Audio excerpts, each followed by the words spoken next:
Hello again. Today we're going to think about belonging and about the badges which show to what we belong. I imagine that many of you are at this moment wearing your school blazers, and stitched onto the pocket of your jackets is a badge bearing the image of a bee. I think I remember asking Mr. Wenham once about the Bickley Park bee, and I believe the explanation is that the school's very first headmaster used to keep bees in the school grounds. Doubtless you'll correct me if I've got that wrong. In any case, a Bickley Park boy can be very easily identified by the badge of a bee on his breast. It's a symbol which denotes belonging. It shows that you belong to the community of your school. In some of the world's religions, particular forms of dress designate belonging. A Sikh man might wear a turban, a Jewish boy might sport a skull cap, but in Christianity there is no particular item of clothing which marks Christians out from everyone else. However, there is something which many Christians wear or carry in their pockets or keep on the mantelpiece or fixed on a wall at home. I'm talking, of course, about the cross. It's the most recognisable symbol of Christianity, although interestingly it isn't the first symbol by which Christians were known. That, if you're interested, was actually the fish, the word for which in Greek, the language of the New Testament, is ichthus, the letters of which word can be written out as an acronym, each Greek letter standing for another Greek word. The letters are iota, chi, theta, upsilon and sigma, ichthus, and these stand for Jesus Christus Theos Huios Soter, which translates into English as Jesus Christ, Son of God and Saviour. The reason why this code almost was used was that Christianity was, in its beginnings, an illegal religion in the Roman Empire, and to avoid detection and arrest and imprisonment, Christians signalled their identity to one another using this special sign. You could draw a fish into the dust just with two movements of your foot. But that's by the by, because the cross is now the standard Christian symbol. It became so when a Roman emperor, Constantine, converted to Christianity after having seen the sign of the cross in the sky. And I thought today we might think a little bit about what this sign means. In one simple and straightforward sense, it's an historical reminder of the crucifixion of Christ on Good Friday. Christians believe that Jesus was real, that the stories about him in the Bible aren't simply myths or made up. The cross reminds us of Christianity's historical reality, taking us back 2,000 years to Jesus' death upon the cross. But the cross stands for more than this, for more than the pain which Jesus suffered on our behalf.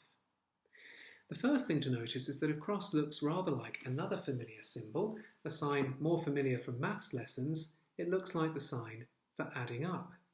Christians believe that on the cross, Jesus joined together that which had been broken, that he restored the relationship between God and man.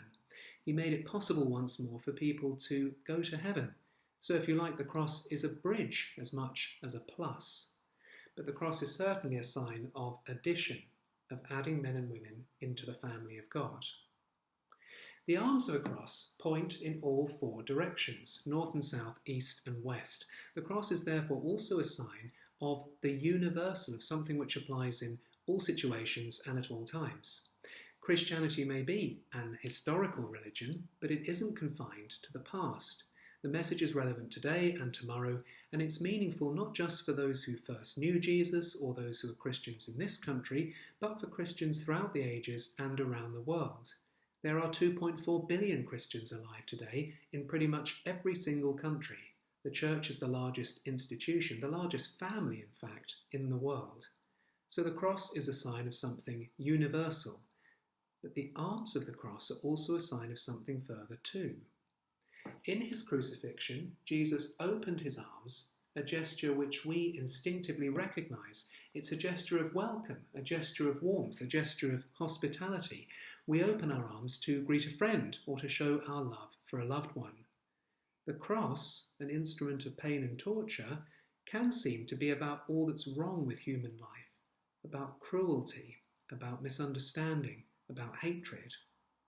But in fact, it's also a symbol of love and kindness, of Christ opening his arms to hold the whole world. I wonder if you remember a song you might have sung in nursery or in pre-prep. He's got the whole world in his hands. Well, on the cross, this is exactly what Jesus is doing, opening his hands to encompass everyone, including you and me.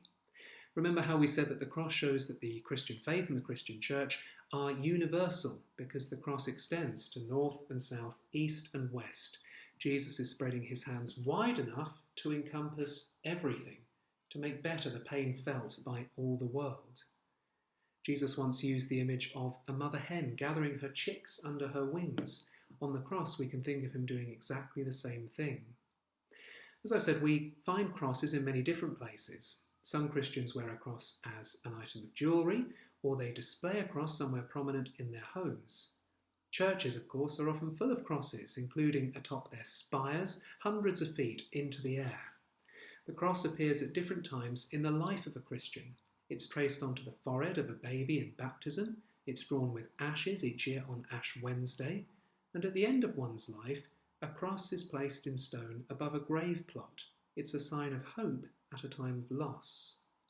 So the cross, the badge of Christian belonging, to Christians what the B is to you on your blazer. The cross is a symbol with many depths and different layers. It's a sign, as we've said, of addition, of the universal, and of the welcome which Christ offers to the world. Keep your eyes peeled for crosses today. See how many you can spy, and perhaps compare notes with one another tomorrow. Who saw the most crosses in one day? And see you next time.